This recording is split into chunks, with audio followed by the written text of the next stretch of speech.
Good morning, good afternoon, good evening दोस्तों। Kevin sir back from personal tutor. Standard 10th में nationalism in India जो topic है, जो chapter है, उसी के अंतर्गत जो सब टॉपिक 2 है वो आप इस वीडियो में देख रहे हैं। प्रीवियस वीडियोस देखने के लिए प्लीज़ हमारी प्लेलिस्ट रेफर करें। Differing strands with in the movement. दोस्तों, जब नॉन कोऑपरेशन खिलाफत मूवमेंट शुरू हुआ था, अब इसका नाम मतलब नॉन कोऑपरेशन खिलाफत मूवमेंट हो चुका है। जब ये मूवमेंट शुरू हुआ था दोस्तों, तो इशू ये आया था 1921 की जनवरी में। लोगों ने, बहुत सारे सोशल ग्रुप्स ने इसमें, क्योंकि गांधी जी, महात्मा गांधी की एक मेंटालिटी थी, he was looking forward for a pan India movement. Pan India movement मतलब ये पूरे इंडिया में फैलेगा। अब इस मूवमेंट के अंदर दोस्तों सोसाइटी के हर तबके के लोगों ने पार्टिसिपेट करा था।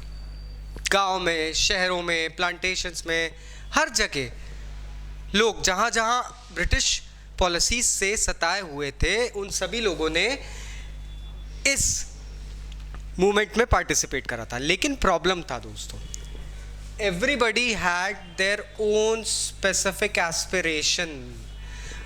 हर किसी की एक खुद की एक आशा थी स्वराज से। स्वराज क्या होता है, हर कोई अपने तरीके से इंटरप्रेट कर रहा था। लेट्स हैव अ लुक कि टाउन्स में कैसा मूवमेंट हुआ था। शहरों की अगर हम बात करें तो मूवमेंट जो ये शुरू हुआ था, ये मिडिल क्लास पार्टिसिपेशन से सबसे ज़्यादा शुरू हुआ था। हज़ारों स्टूडेंट्स ने गवर्नमेंट कंट्रोल स्कूल, कॉलेजेस छोड़ दिए थे। हेडमास्टर्स और टीचर्स ने रिज़ाइन कर दिया था। साथ ही साथ लॉयर्स ने अपनी लीगल प्रैक्टिसेस, क्योंकि ब्रिटिश कोर्ट्स थी, लीगल प्रैक्टिसेस कुर्बान कर दी थी। काउंसिल इलेक्शन बहुत सारी प्रोविंसेस में बॉयकॉट कर दिए गए थे, लेकिन कुछ प्रोविंसेस थी जैसे कि मद्रास, जहाँ पे जस्टिस पार्टी थी। इस पार्टी में नॉन ब्राह्मण लोग थे। इन लोगों ने काउंसिल इलेक्शन को बॉयकॉट नहीं करा, क्योंकि उनके लिए ये था कि हम लोग पावर सिर्फ इलेक्शंस में खड़े होके ही गेन कर सकते हैं। तो ये रीज़न था उनका दोस्तों। We won't be calling them कि उन लोगों ने सपोर्ट नहीं करा था, बट हाँ, they belonged to humble classes and they knew कि हम लोग जैसे ब्राह्मण्स को जो प्रिविलेजेस मिलते थे सोसाइटी में, हम लोगों को अगर प्रिविलेजेस चाहिए तो हम लोगों को अपनी आवाज़ के लिए इलेक्शंस तो लड़ना पड़ेंगे। Fight for our rights, representative को गवर्नमेंट में भेजना पड़ेगा। तो इस कारण से मद्रास में ये नहीं हुआ था। अब ये जो non cooperation movement Mahatma Gandhi ने शुरू करा था दोस्तों, इसके इफेक्ट्स इकोनॉमिक फ्रंट पे ना बहुत ही ज़्यादा ड्रामेटिक होके निकले। ब्रिटिशर्स ने कभी सोचा नहीं था कि इस तरीके का कोई सा आंदोलन शुरू हो जाएगा और हमें ये दिन देखने पड़ेंगे। What happened was, foreign goods को बॉयकॉट कर दिया गया था। फॉरेन गुड्स को बॉयकॉट कर दिया गया, लिकर शॉप को पिकेट कर दिया गया था और विदेशी कपड़ों की होलियां जलाई गई थी दोस्तों। पिकेटिंग मतलब क्या होता है? पिकेटिंग मीन्स आप किसी शॉप पे जाने वाले रास्ते को कुछ चीज़ों से बार कर दो, सामान फेंक दो, कबाड़ कर दो, थॉर्न लगा दो, कुछ भी कर दो, ताकि वहाँ आदमी पहुँच ही नहीं पाए।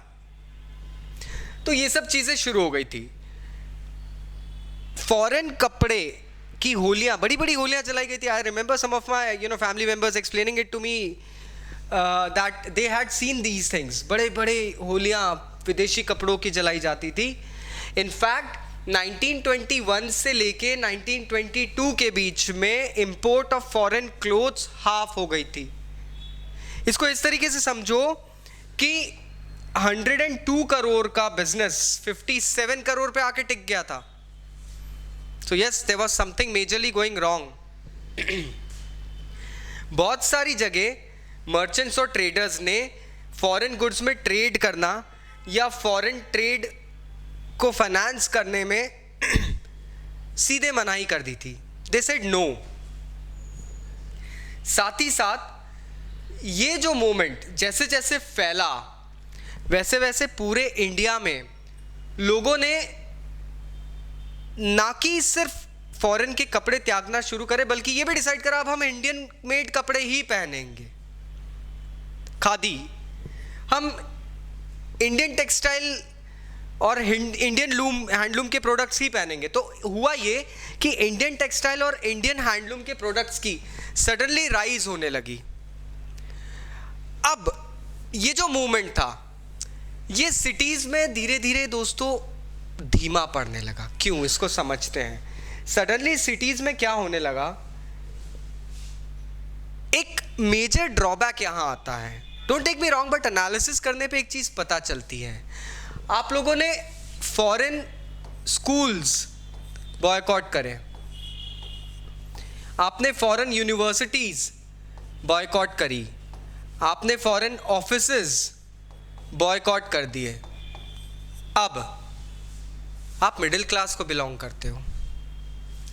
मिडिल क्लास को जीने के लिए क्या चाहिए रहता है, इनकम। अब अगर आप कुछ चीजों को बॉयकॉट कर रहे हो तो आपके पास एक अल्टरनेट सोर्स ऑफ इनकम होना चाहिए। दोस्तों वो हमारे पास था नहीं। आपने पढ़ाई छोड़ दी, आप क्या करोगे, यू नेवर नो।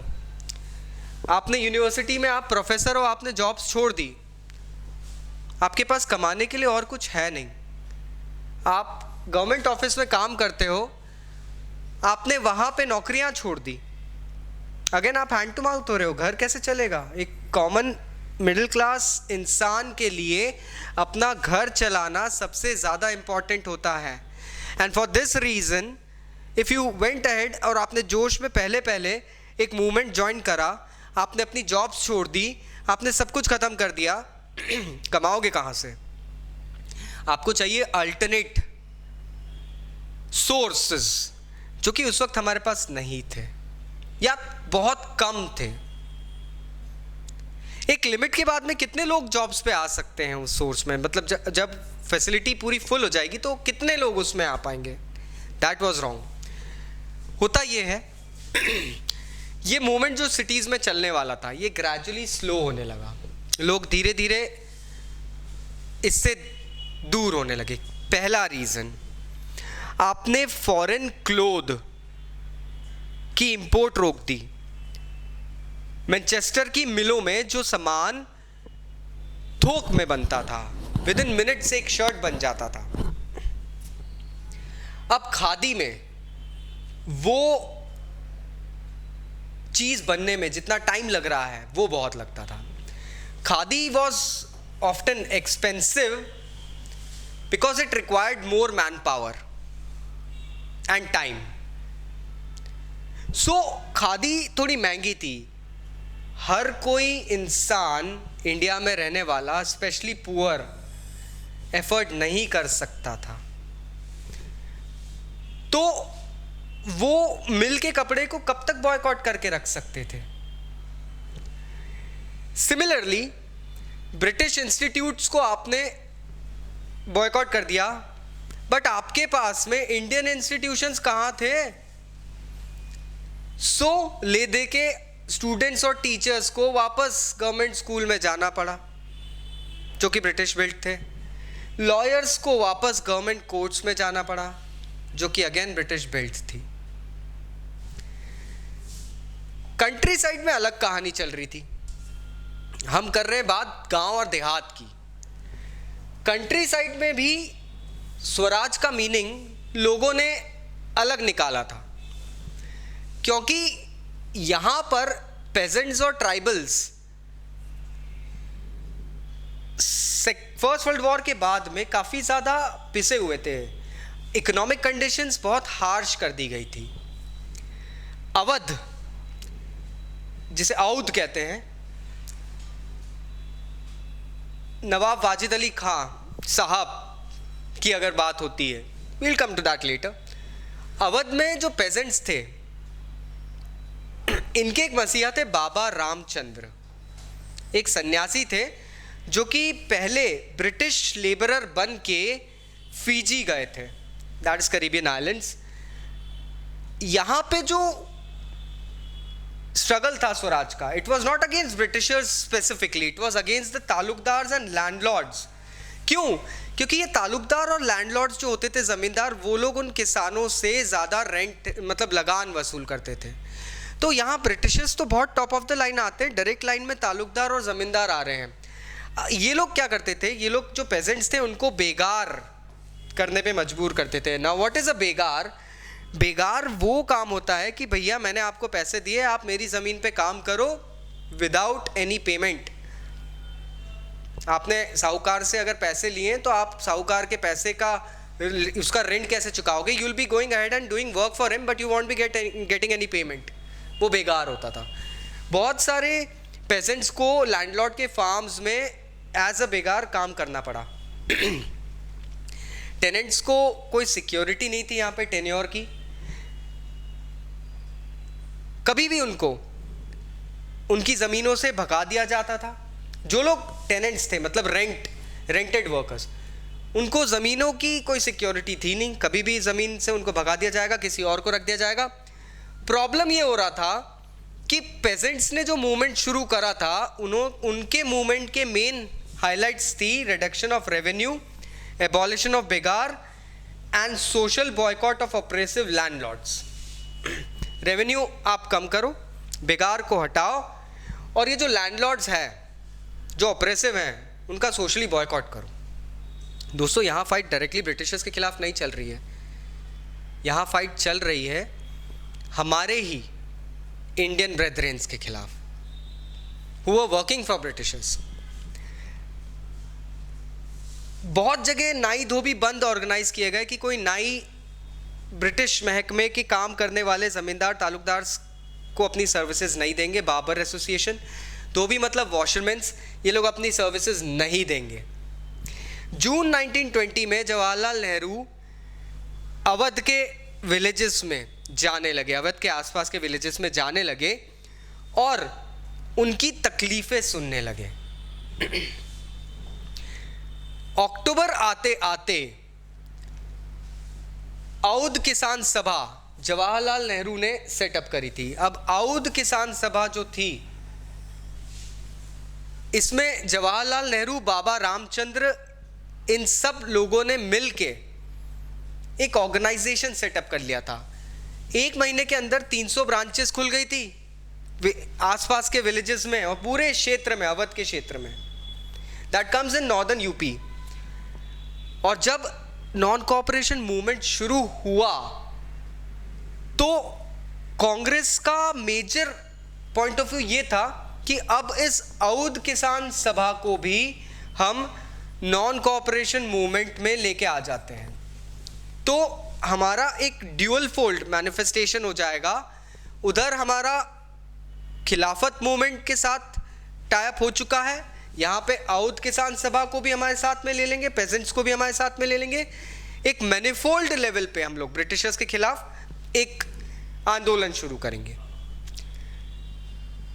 अब पेजेंट मूवमेंट जब शुरू हुआ था दोस्तों, कहीं ना कहीं कांग्रेस के लेवल पे कुछ पॉलिटिशियंस को ये बात हजम नहीं हो रही थी, मतलब दे वर अनहैप्पी, क्योंकि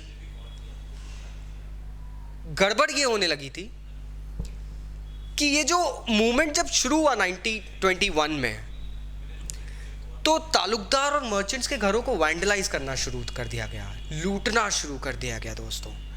this was never the idea of what Congress had और महात्मा गांधी हैड थॉट और प्रेसिडेंटेड।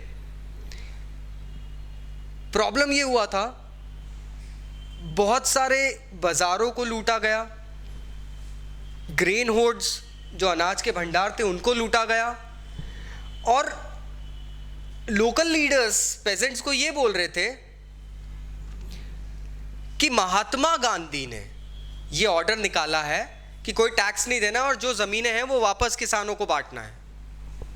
मतलब आप ये सोचिए दैट वो जो बिल था वो महात्मा गांधी के नाम फट रहा था। Things were going wrong. Mahatma Gandhi had never thought about this thing.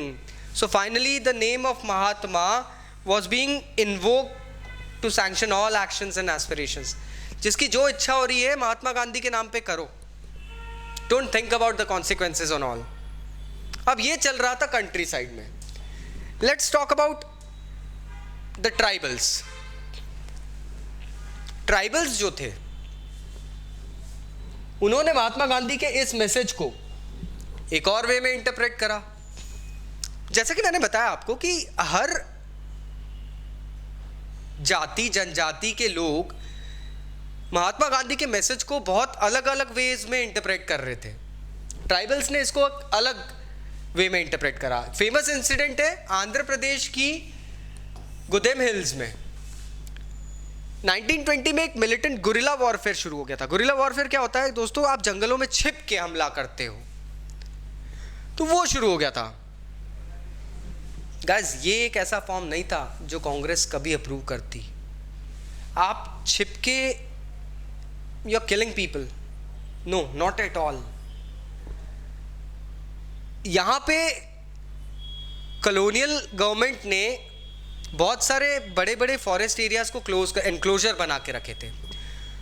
लोगों को इन फॉरेस्ट एरियाज में जाने दिया नहीं जाता था। कैटल ग्रेज नहीं कर सकते हो आप फ्यूल वुड और फ्रूट्स कलेक्ट नहीं कर सकते हो।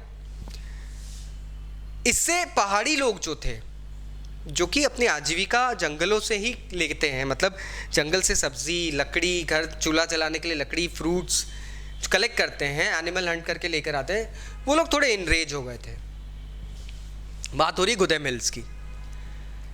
इनके लाइवलीहुड तो अफेक्ट हो रहे थे, साथ ही साथ दोस्तों उनके जो ट्रेडिशनल राइट्स जो थे, भाई हमारी पुश्तें इन जंगलों पे टिकी हुई है, वो उन जंगलों को अपनी मदरलैंड फादरलैंड समझते थे।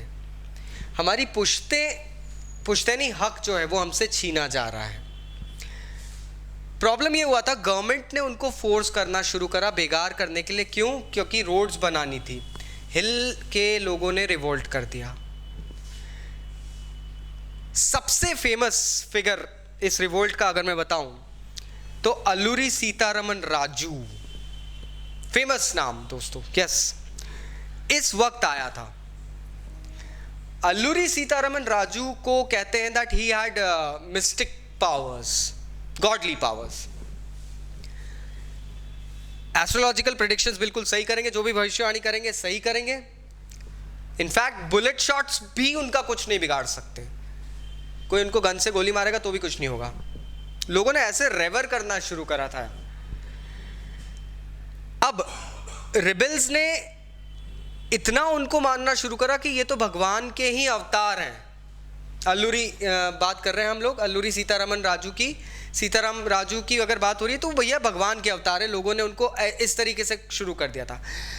राजू की अगर हम बात करें तो ही always went ahead and said that I was inspired by Mahatma Gandhi. He was an ardent follower of Mahatma Gandhi and he was inspired by non-cooperation. लेकिन दोस्तों non-cooperation मूवमेंट में भी कहीं ना कहीं आप जब वायलेंस लेके आ रहे हो तो उसकी सैंक्टिटी, उसकी प्योरिटी खत्म हो जाती है।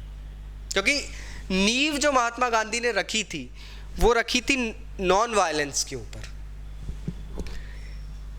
अल्लूरी सीतारमन राजू हालांकि लोगों को खादी पहनने के लिए, ड्रिंकिंग गिव अप करने के लिए कहते थे, लेकिन उनकी एक थिंकिंग थी कि इंडियंस को आज़ादी सिर्फ और सिर्फ ताकत के दम पे मिलेगी। Without the force of violence we can never attain freedom. अब यहाँ टोटली ऑपोजिट बात हो रही है। गुदेम रिबेल्स जो थे वो पुलिस स्टेशन पे अटैक करते थे, ब्रिटिश ऑफिशियल्स को मारने की कोशिश करते थे, गुरिल्ला वॉरफेयर स्वराज के नाम पे चला रहे थे। फाइनली 1924 में अल्लूरी सीतारमन राजू को कैप्चर किया गया एंड एग्जीक्यूट भी किया गया। हालांकि वो बाद में वहां के फोक हीरो बन गए थे। And the last topic is Swaraj in the plantations. दोस्तों हमने देख लिया ट्राइबल्स किस तरीके से स्वराज को इंटरप्रेट करते हैं। हमने देख लिया कि टाउन्स में स्वराज की क्या डेफिनेशन चल रही थी, लोगों ने इस मूवमेंट में कैसे इन्वॉल्वमेंट करा था। पेजेंट्स, किसान लोगों ने किस तरीके से इसको इंटरप्रेट करा था। Now let's talk about those people जिनको माइग्रेट करके प्लांटेशंस में ले जाया गया था एज वर्कर्स। प्लांटेशंस में जो वर्कर्स थे उन्होंने स्वराज की एक फोर्थ डेफिनेशन निकाल ली थी दोस्तों। असम के प्लांटेशन वर्कर्स की अगर हम बात करें तो फ्रीडम का मतलब था भाई प्लांटेशन से बाहर अपनी मर्जी से जा सकते हैं, प्लांटेशन में अपनी मर्जी से आ सकते हैं। क्यों? क्योंकि इनलैंड इमिग्रेशन एक्ट 1859 का जो लॉन्च किया गया था ब्रिटिशर्स द्वारा, उसके अंतर्गत प्लांटेशन वर्कर्स टी गार्डन्स छोड़ के नहीं जा सकते, ये रूल बना दिया गया था। प्लांटेशन वर्कर्स को परमिशन, मतलब लाइक टी गार्डन्स छोड़ के जाना है तो परमिशन लेनी पड़ेगी, लेकिन दोस्तों सच्चाई ये थी कि परमिशन उन्हें प्रोबेबली कभी मिलती नहीं थी। तो उनके लिए जब उन्होंने नॉन कोऑपरेशन मूवमेंट के बारे में सुना, हमें कोऑपरेट नहीं करना इनके रूल्स एंड रेगुलेशन से, तो they suddenly broke all the rules.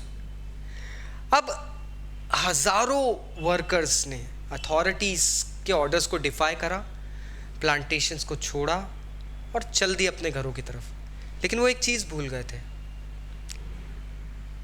वहां कोई रोड्स नहीं थे, दूर दूर तक रेलवे लाइंस नहीं थी। अगर रेलवे लाइंस भी थी तो आप एक चीज सोचो, उनको ले जाने के लिए रेलवे की हड़ताल हो चुकी थी जो कि शहरों में थी, स्ट्रीमर स्ट्राइक चल रही थी दोस्तों।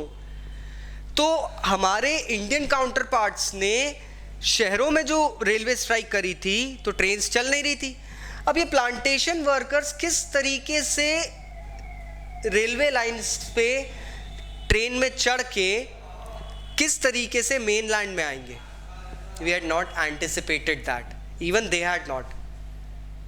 When they reached the stations, they were left stranded. They could not get any support. Finally, they were caught, beaten brutally, and dragged back to the plantations. Many of them perished. So, एक चीज तो for sure थी, ये जो visions थे ना इस moment के, जो अलग अलग विजन्स थे, वो कांग्रेस के प्रोग्राम में इस तरीके से नहीं डिफाइन किए गए थे। कांग्रेस के प्रोग्राम में सिर्फ और सिर्फ नॉन वायलेंस, जिसे हम अहिंसा कहते हैं, इनकॉर्पोरेट करी गई थी। कांग्रेस के प्रोग्राम में ये सब मेथड्स नहीं बताए गए थे कि ये लोग ऐसे छोड़ के चले जाएंगे, प्लांटेशन वर्कर्स, पेजेंट्स, तालुकदार जमींदार के घर जला देंगे, मतलब ये सारी चीज़ें कुछ भी डिफाइंड नहीं थी। लोगों ने स्वराज को अपने वे में आइडेंटिफाई करा और उसकी डेफिनेशन भी अपने वे में निकाली। हालांकि ट्राइबल्स जब स्वतंत्र भारत की बात गांधी जी के स्लोगन कह के लेते थे दोस्तों, तो यस कहीं ना कहीं एक ऑल इंडिया एजिटेशन दिख रहा था, क्योंकि एक चीज हो गई थी। अब प्लांटेशन वर्कर्स, विलेजर्स, पेजेंट्स, ये सब लोग कहीं ना कहीं एक मास एजिटेशन में साथ हो लिए थे। So somewhere somehow the movement of Satyagraha had instigated a pan India level of uprising that could not be denied by the British government. अब वक्त हो चला था। आई होप अब आपको ये टॉपिक क्लियर है। नेक्स्ट वीडियो में मिलेंगे टॉपिक नंबर 3 के साथ। So please stay tuned. Thank you very much. Take care. Bye bye.